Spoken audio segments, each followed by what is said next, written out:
Buen día, mi nombre es Michel Sánchez, estudiante de tercer semestre de la UNADEM en la carrera de Ingeniería y Gestión Industrial. En este momento presentaré la actividad 1 sobre el video solicitado sobre el tema de la fisicoquímica. Comenzaré por un rápido recorrido por su historia, pero antes de eso definamos qué es la fisicoquímica, la cual es una disciplina científica cuyo objetivo es el estudio de los procesos químicos desde un punto de vista físico. La fisicoquímica, sin embargo, no se constituyó como especialidad independiente en la química, sino hasta principios del siglo XX. Se puede tomar como punto de partida de esta nueva especialidad las fechas de creación de dos primeras revistas que incorporan su nombre en su título, una alemana dirigida por Jakob Henricus y Wolfgang y una que comenzó sus publicaciones en 1887 y la estadounidense dirigida por Willard Wright desde 1896. A pesar de ello, durante todo el siglo XIX se realizaron notables aportaciones a algunos de los campos que habitualmente suelen reunirse bajo la fisicoquímica, tales como la electroquímica, la termoquímica o la cinética química. Alessandro Volta sirvió de punto de partida de muchos trabajos en los que los estudios de los efectos de la electricidad sobre los compuestos químicos.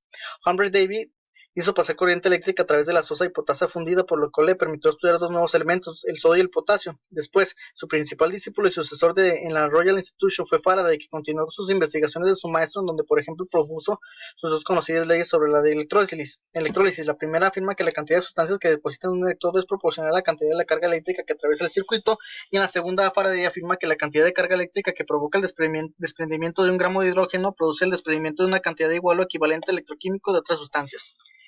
Después, los trabajos realizados por Lavoisier y Laplace son habitualmente considerados como el punto de partida donde empieza la termoquímica. Laplace y Lavoisier pensaban que el calórico era uno de los elementos imponderables y que los gases eran compuestos de calórico y elementos correspondientes. Sin embargo, en la primera mitad del siglo XIX la idea de calórico fue abandonada y comenzaron a realizarse investigaciones que permitieron el establecimiento de las leyes de la termodinámica. Más adelante, la colaboración entre un químico, George Benton, y un matemático, William Stone, permitió la introducción de ecuaciones diferenciales en el estudio de la cinética química. Stone fue el introductor de los conceptos de reacciones de primer orden, la cual dice que cuya velocidad es proporcional a la concentración de un solo reactivo, y de reacciones de segundo orden, en la cual la velocidad es proporcional al producto de las concentraciones.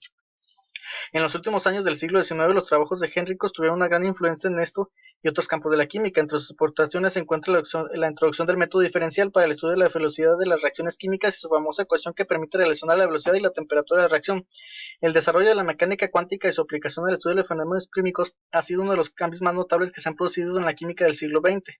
Entre los científicos con más aportaciones que han realizado en este sentido se encuentra Pauling, autor de libros tan significativos como el de Introduction to Quantum Mechanics with Application of Chemistry, entre otros. Pauling fue el introductor de nuestro concepto moderno de electronegatividad.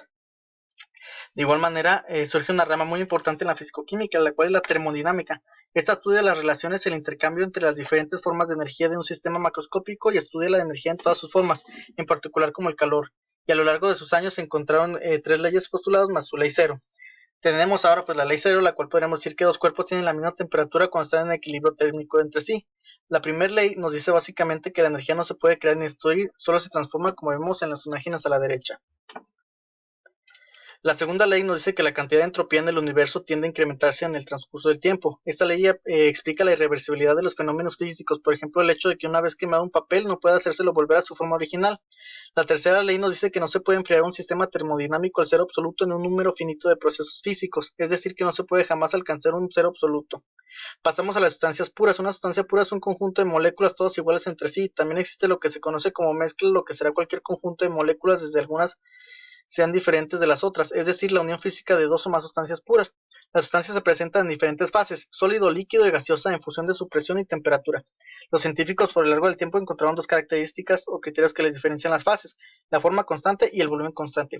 Una sustancia que mantuviera una forma y un volumen a lo largo del tiempo se considera una sustancia en fase sólida. En esta, las moléculas que componen la fase sólida mantienen casi la misma posición y el movimiento entre las moléculas es muy limitado. Cuando la sustancia se mantenía ocupando el mismo espacio, pero le era imposible mantener una forma constante y por el contrario se moldaba al recipiente que lo contenía, se clasificaba en fase líquida. En esta fase las moléculas son libres de moverse en cualquier dirección, pero la atracción intermolecular no permite que se separen con facilidad. Cuando la sustancia no era capaz de mantener su forma y su volumen era variable, se consideraba como sustancia en fase gaseosa. En esta fase las moléculas presentan un comportamiento caótico, desplazándose a altas velocidades y colisionando entre ellas y contra el recipiente que lo mantuviese. Por esta razón no se conserva el volumen ni la forma.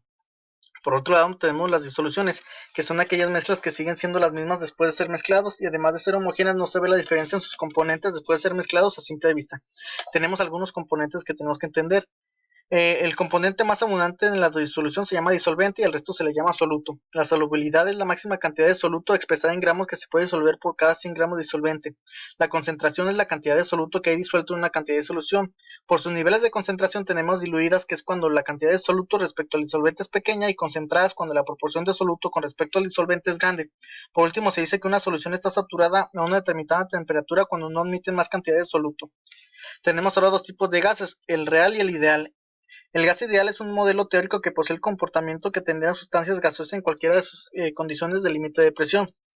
A nivel molecular corresponde a un sistema cuyas partículas se comportan como puntos materiales entre los que no existe ninguna fuerza de interacción. Podemos ver su fórmula donde el producto de la presión por el volumen es igual al producto de la constante de los gases por la temperatura por el número de moles. Vemos que podemos eliminar la Z, ya que para estos gases tiene un valor nulo, lo cual es innecesaria la colocación en la fórmula. Se deriva aquí algunas más ecuaciones, entre las más conocidas tal vez sean la ecuación de Van der Waals y las de Henry Concha, tienen otras variables.